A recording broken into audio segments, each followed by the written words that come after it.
দুনিয়ার সংজ্ঞাটা শুনেন। আপনি এই দুনিয়াতে আপনি যাকে সবচেয়ে বেশি মহব্বত করেন, আপনাদেরকে দুনিয়ার একটা সংজ্ঞা বলতেছি আর কি, দুনিয়া কি কাকে বলে। আপনি এই পৃথিবীতে যাকে সবচেয়ে বেশি মহব্বত করেন, যার জন্য আপনি জান দিতে প্রস্তুত, সে মুহূর্তের মধ্যেই আপনার সবচেয়ে বড় দুশ্মনের সাথে হাত মিলায় আপনার পিঠে ছুরি মেরে চলে যেতে পারে। দিস ইজ কল্ড দুনিয়া। এর নাম দুনিয়া। এটাই দুনিয়া। সংজ্ঞাটা আরেকবার বলতেছি। আপনি যাকে সবচেয়ে বেশি মহব্বত করেন, সবচেয়ে বেশি বিশ্বাস করেন, সবচেয়ে আপন বা সবচেয়ে কাছের মনে করেন, সে বিনা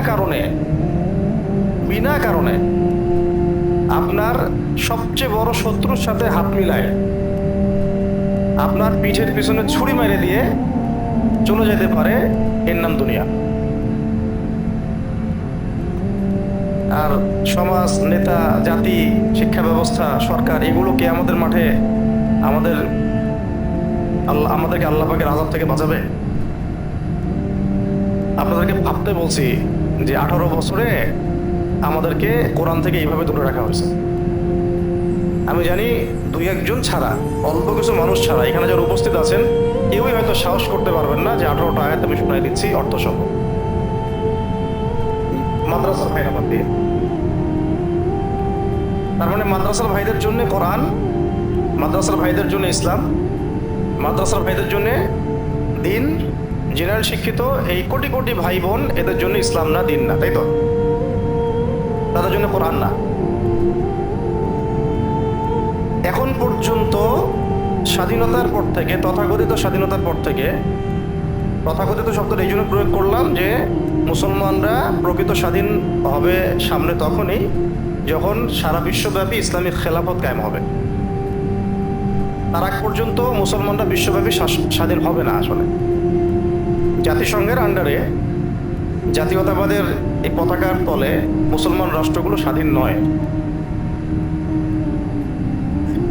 তো এই ধরে নিলাম স্বাধীনতার পর থেকে এই যে 50 বছর বা 52 বছর বলি আমরা, একজন নেতা বা একটা রাজনৈতিক দল আমাদেরকে দেখান যিনি দাঁড়ায় এতটুকু বলতে পারছেন যে বাংলাদেশের 80% মানুষ মুসলিম, বাংলাদেশের 80% মানুষ কি মুসলমান।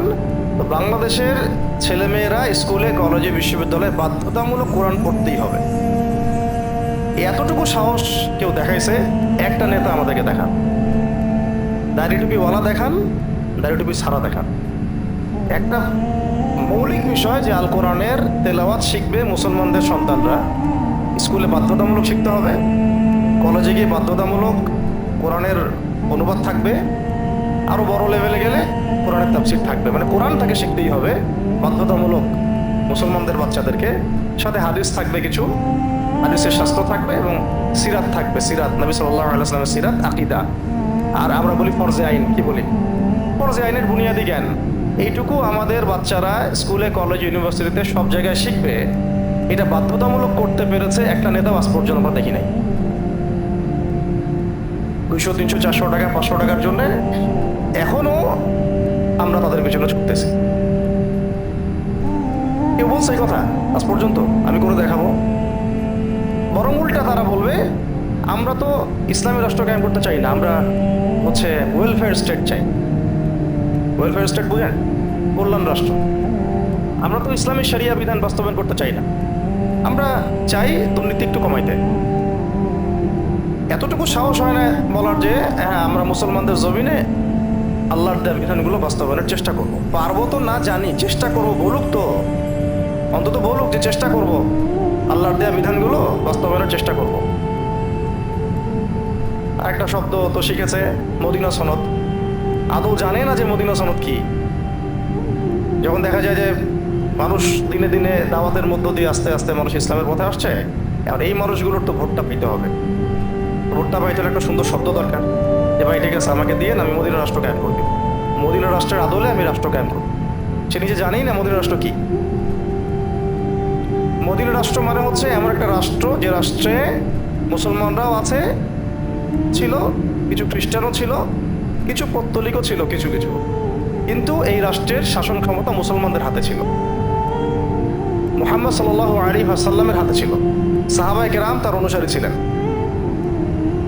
এখানে পশ্চিমা কোনো তন্ত্রমন্ত্র ছিল না, ওই জমিনটা আল্লাহর ছিল, ওখানে আল্লাহ পাকের বিধান বাস্তবায়িত হয়েছে, শরিয়া বিধান।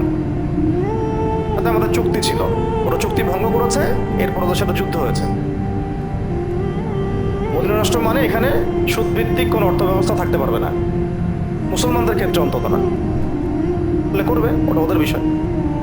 মদিনা রাষ্ট্রকে সেটাই বোঝে না, মদিনা রাষ্ট্র কায়েম করতে চায়। মদিনা রাষ্ট্র মানে চুরি করলে চোরের হাত কেটে ফেলতে হবে। মদিনা রাষ্ট্র মানে হচ্ছে জিনা করলে প্রকাশ্যে 100 বেত্রাঘাত করতে হবে, প্রমাণ যদি হয়। প্রমাণ আবার হইতে হবে, প্রমাণ না করে যদি কেউ উল্টা পাল্টা একটা ইলজাম দিয়ে দেয় তাহলে ওদেরকে আবার 80 লাঠি মারতে হবে। মিথ্যা একটা অভিযোগ দিয়ে দিল, ওকে আবার 80 লাঠি মারতে হবে, 80 লাঠি।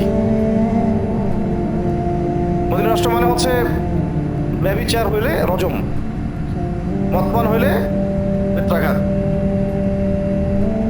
মদিনা রাষ্ট্র মানে যে রাষ্ট্রের মধ্যে নবী সাল্লাল্লাহু আলাইহি ওয়াসাল্লামের আদর্শের বিপরীতে কেউ নতুন কোনো আদর্শের কথা বলতে পারবে না। আর নতুন করে কেউ নবুয়ত দাবি করা তো বহুত দূরের কথা। কেউ মুরতাদ হয়ে গেলে মৃত্যুদণ্ড, ধর্ষণ করলে মৃত্যুদণ্ড, ডাকাতি করলে একদিকের হাত কেটে ফেলবে, একদিকের পা কেটে ফেলবে। মদিনা রাষ্ট্র বুঝে? মদিনা রাষ্ট্র কাকে বলে? মদিনা সনদ অনুযায়ী মদিনা রাষ্ট্র করবে। ইস্তেহার এত সহজ? কেন সহজ না? কারণ এই রাষ্ট্রের জনগণের বুনিয়াদি ইসলামের যে আলো বা ইস্তেকামা, সেটা আমরা এখন পর্যন্ত হাসিল করতে পারিনি। সবার আগে এই রাষ্ট্রের জনগণ মানে সমাজের জনগণকে অন্ততপক্ষে 5 ওয়াক্ত নামাজি বানাইতে হবে। দ্বিতীয় হচ্ছে শিক্ষা ব্যবস্থার মধ্যে কোরআন, হাদিস, আকীদা, সিরাতকে ঢুকাই দিতে হবে। দিয়ে প্রত্যেকটা ডিপার্টমেন্টে কোরআন, হাদিস, আকীদা, ফিকহ, ফরজে আইন এইসবের জ্ঞানে এই প্রজন্মকে জ্ঞানী করে তুলতে হবে, সমৃদ্ধ করতে হবে। অর্থনৈতিক বিষয়গুলোর মধ্য থেকে সুদকে আস্তে আস্তে মাইনাস করতে থাকতে হবে। সুদী এনজিও, সমকামী এনজিও, এই সবগুলোর দরজা বন্ধ করে ফেলতে হবে। পররাষ্ট্রনীতির ক্ষেত্রে গিয়ে ইসলামের সাথে অনুকূল যে রাষ্ট্রগুলো, সেগুলোর সাথে আমাদের বন্ডিং বাড়াতে হবে। সমাজের মধ্যে ইনসাফ কায়েম করা, ভালো মানুষ হিসেবে তৈরি করা, উলামায়ে কেরামদেরকে স্পেস দেওয়া, দাওয়াতের ক্ষেত্রকে বেগবান করা, রাষ্ট্রীয়ভাবে ইসলামের দাওয়াত প্রচার করতে হবে। Media, print media, electronic media, এগুলো দিয়ে ইসলামের প্রচার করতে হবে। মানুষের মাথাটাকে আল্লাহর দাসত্বের দিকে নিয়ে আসতে হবে। আর যত আল্লাহদ্রোহী সব শয়তানগুলো আছে, এগুলোকে যেভাবে হোক আস্তে আস্তে রাষ্ট্র থেকে মিনিমাইজ করতে হবে। পুরো বিশ্ব ব্যবস্থাটা শয়তানদের হাতে এখন। তাদের ওই যেগুলা প্রকাশ হচ্ছে না, এগুলো হচ্ছে 1%ও না। ওদের জুলুমের, নির্যাতনের, শয়তানির এগুলো 1%ও না। যেগুলো আপনারা এখন দেখতেছেন এই ফাঁস হচ্ছে, এগুলো 1%ও না। কোরআন, হাদিস, সিরাত, আকীদা, ইতিহাস এগুলো পড়তে হবে, ওয়ার্ল্ড অ্যাফেয়ার্সকে বুঝতে হবে। এখন বলতে পারেন যে ভাই আমি একা পড়ে বা কী করব, আমি একা বুঝেই বা কী করব। আমি এখন একা, আজকে থেকে 20 বছর পরে আপনি একা থাকবেন না। আজকে থেকে 20 বছর পরে যদি এইভাবেই সত্য মিথ্যা স্পষ্ট হয়ে যায় সবার সামনে, তখন আমরা আর একা থাকবো না। আগে আপনি আমি ভালো হই, আল্লাহ পাক তখন আমাদেরকে যোগ্য নেতাও দিবেন, যোগ্য সময়, যোগ্য পরিবেশ সব আল্লাহ পাক ব্যবস্থা করে দিবেন। কিন্তু আমরা তো এখন এক ভাষায় কথা বলতে পারছি না, একই ভাষায় তো সবাই কথাই বলতে পারছি না। আর আমরা ওদের কাছে হুজ্জত হয়ে গেছি, দলিল হয়ে গেছি। ওদের মতবাদগুলো আমরা বরণ করে নিয়েছি বিধায় ওরা বলতে পারে যে তোমাদের মধ্যেই তো বহু মানুষ আমাদের মতবাদগুলো নিয়ে নিয়েছে। ওরা কি কম বুঝে ইসলাম? তোমরা একাই বুঝো ইসলাম? এটাই সমস্যা। বরং এখানে এই গোষ্ঠী তো আরো বড় অপরাধী আমি মনে করি। সত্যমিথ্যা স্পষ্ট হওয়ার পরেও তাদের মতবাদগুলোর পূজা করেছি আমরা, এবং আমরা ওদের জন্য হুজ্জত হয়ে গেছি যে এটা হালাল, জায়েজ, এবং এটাই আমাদের তরিকা। আর সিরাতের কথা যারাই বলছে তাদেরকে আপনারা কোণঠাসা করার চেষ্টা করছেন। একটা বিষয় বুঝেন, আপনি রুখসাতের কথা বলছেন, মন্দের ভালোর কথা বলছেন যে আচ্ছা অন্তত পক্ষে যদি আমি একটু ক্ষমতা পেয়েও যাই তাহলে আমি এটাকে ইসলামের জন্য কাজে লাগাবো। ওকে ফাইন, কাজে লাগিয়ে আপনি কি করবেন?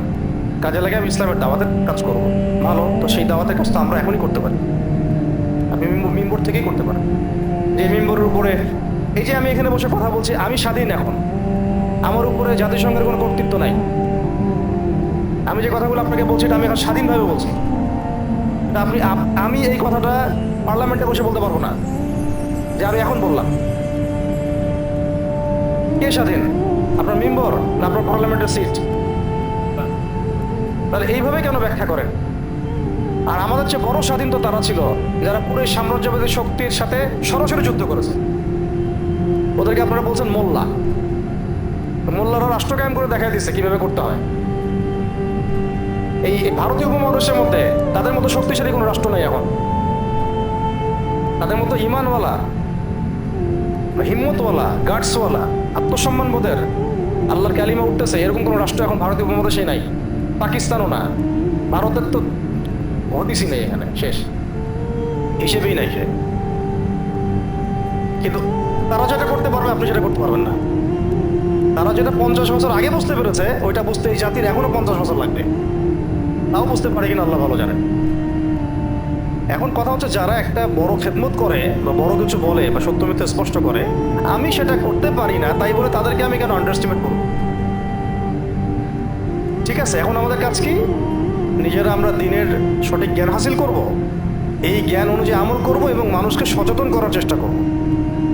এখন আপনি সরাসরি মানে দেন কিছু করতে পারবেন না, সেটা আমিও জানি, আমরাও জানি। কিন্তু অন্তত সত্য মিথ্যাটা স্পষ্ট তো করা উচিত। কিছুই বলতে পারছি না আমরা বৈশ্বিক পরাশক্তিদের বিরুদ্ধে। কোনো পদক্ষেপ নাই, কোনো মতবাদ নাই, কোনো আদর্শ নাই, কোনো রেভলিউশন নাই। আমাদের এই যুবক ভাইদেরকে ঘুম থেকে জাগতে হবে। পশ্চিমা তন্ত্রমন্ত্রগুলো আপনাদেরকে কাঙ্ক্ষিত লক্ষ্য অর্জন করতে দিবে না। কিন্তু যদি আপনি বলেন যে ভাই আমি সবই বুঝি, কিন্তু আমি হিকমা প্রজ্ঞার কথা চিন্তা করে অথবা জনসমর্থন বা জনসচেতনতার কথা চিন্তা করে আমি এখানে দাওয়াতের উদ্দেশ্যেই কাজ করছি, তখন আপনাকে আমি বলবো যে ঠিক আছে, আপনি সময় নেন, সময় নিয়ে দেখেন। দেখ, ডিপ কথা আমি এখানে বলতে চাই নাই। একটা জায়গা থেকে কথাটা এদিকে আসছে যে শুধুমাত্র শোনেন, ইসলামী বিধান, আল্লাহ পাকের জমিনে আল্লাহর বিধান বাস্তবায়ন, পুরো ইসলাম কায়েম অনেক বড় টপিক, অনেক বড় সাবজেক্ট। শুধু একটা ইসলামপন্থী রাষ্ট্রে, মুসলিম প্রধান রাষ্ট্রে শিক্ষা ব্যবস্থাতেই আপনাদেরকে কোরআন শিখতে দেওয়া হয় নাই। বাস আপনি ভাবতেছেন যে এইভাবে হেলায় ফেলা এইভাবেই চলতে থাকলে আমি একদিন বাংলাদেশে ইসলামের পতাকা উড়বে কোনো একদিন। তারপর কি জানি বলেন, এদেশের আকাশে কালিমার পতাকা উড়বে। এটা কোনো একদিন এদেশের আকাশে না ভাই, কোনো একদিন জেরুজালেম থেকে সারা বিশ্বে উড়বে। এটা তো সত্য কথা। এই মেহনতটা যে রাস্তায় এটা উড়বে, এটা সেই রাস্তা না। তো এভাবে আমরা করব জয়, যে গানটা আছে, ওই কোনো একদিন জয় করব করব করব স্বপ্নই দেখতে থাকা যায়।